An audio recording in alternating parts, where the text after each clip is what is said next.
PM Modi के सोना ना खरीदने की अपील के बाद क्या भारत में सोने के दाम गिरने वाले हैं? नमस्कार, बहुत स्वागत है आपका। न्यूज 18 का डिजिटल प्लेटफॉर्म आप देख रहे हैं। मैं हूं आपके साथ ऋतु सिंह। एक्सपर्ट्स ने कहा है कि 2027 तक दिखेगा बड़ा प्राइस शॉक। पीएम मोदी ने देश की अर्थव्यवस्था को मजबूत करने के लिए नागरिकों से एक बड़ी अपील की है। पीएम ने आग्रह किया कि कम से कम 1 साल तक अनावश्यक सोना खरीदने से बचें। भारत दुनिया में सोने का दूसरा सबसे बड़ा आयातक है और शादी त्योहार के सीजन में भारी मात्रा में गोल्ड इंपोर्ट किया जाता है। विशेषज्ञ मान रहे हैं कि इस कदम से न केवल रुपया मजबूत होगा बल्कि भविष्य में गोल्ड की कीमतों में एक बड़ा प्राइस शॉक भी देखने को मिल सकता है। सोना ना खरीदने की अपील आखिर क्यों की गई? तो भारत अपनी सोने की जरूरत का अधिकांश हिस्सा विदेशों से ही आयात करता है। इसके प्रमुख आर्थिक कारण है विदेशी मुद्रा का दबाव। जब भारत सोना आयात करता है तो उसे अंतर्राष्ट्रीय बाजार में अरबों डॉलर का भुगतान करना पड़ता है। इससे भारत के विदेशी मुद्रा भंडार पर दबाव पड़ता है। तो वहीं भारी आयात के कारण डॉलर की मांग बढ़ती है, जिससे रुपया कमजोर होता है। रुपए की मजबूती से पेट्रोल, डीजल और रसोई गैस जैसी जरूरी चीजों की कीमतें घटाने में मदद मिल सकती है। नीति निर्माताओं का मानना है कि अगर लोग पैसा फिजिकल गोल्ड में दबाने की बजाय बैंक, म्यूचुअल फंड या शेयर बाजार में लगाएंगे तो उस पैसे का इस्तेमाल देश के विकास और बुनियादी ढांचे के लिए किया जा सकेगा। 2027 तक 95,000 पर क्या सोना आ जाएगा? तो बाजार विश्लेषक मानते हैं कि अगर भारतीय उपभोक्ता 1 साल के लिए सोने की खरीदारी कम कर दे तो घरेलू मांग में अस्थायी रूप से नरमी आ सकती है। हालांकि विशेषज्ञों को अब भी उम्मीद है कि महंगाई और आर्थिक अनिश्चितता के कारण वैश्विक स्तर पर सोने की कीमतें मजबूत बनी रहेंगी। वैसे कुछ अनुमानों के मुताबिक 2027 तक भारत में सोने की कीमतें लगभग 85,000 से 95,000 प्रति 10 ग्राम तक गिर सकती हैं। सरकार चाहती है कि निवेशक फिजिकल गोल्ड, गहने या ईंट की बजाय आधुनिक विकल्पों को चुने ताकि देश को सोना आयात न करना पड़े। यह निवेश का सबसे सुरक्षित तरीका है, जिसमें सोने की बढ़ती कीमतों का फायदा तो मिलता ही है, साथ ही सरकार सालाना ब्याज भी देती है।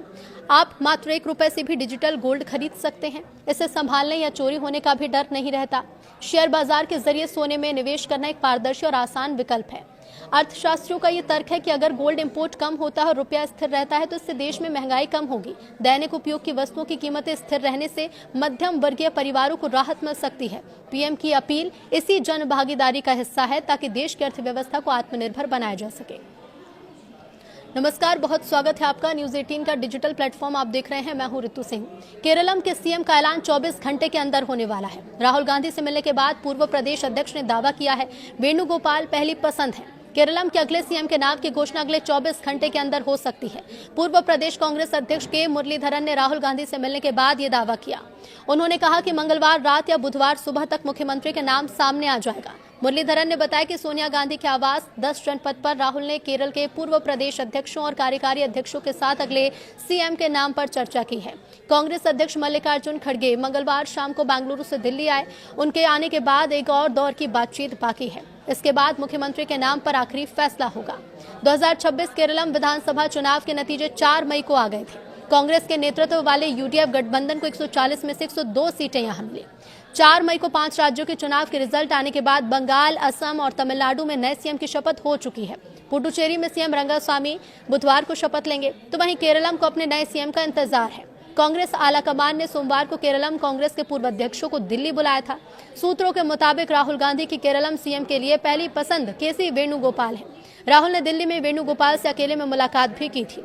दावा किया जा रहा है कि वेणुगोपाल को सबसे ज्यादा विधायकों का समर्थन है।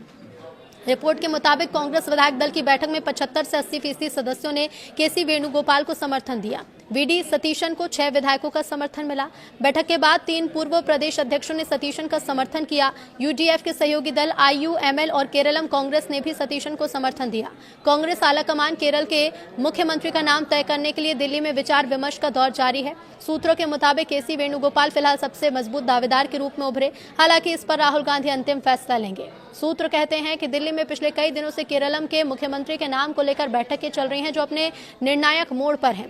केरल कांग्रेस के कई वरिष्ठ नेता हाईकमान से मिलने दिल्ली पहुंच रहे हैं। पार्टी अध्यक्ष मल्लिकार्जुन खड़गे की भी मुलाकात है और उच्च स्तरीय बैठक के बाद उम्मीद है कि पार्टी नेतृत्व 1-2 दिन के अंदर अंतिम फैसला ले सकता है और जल्द ही नाम की घोषणा होने की संभावना है।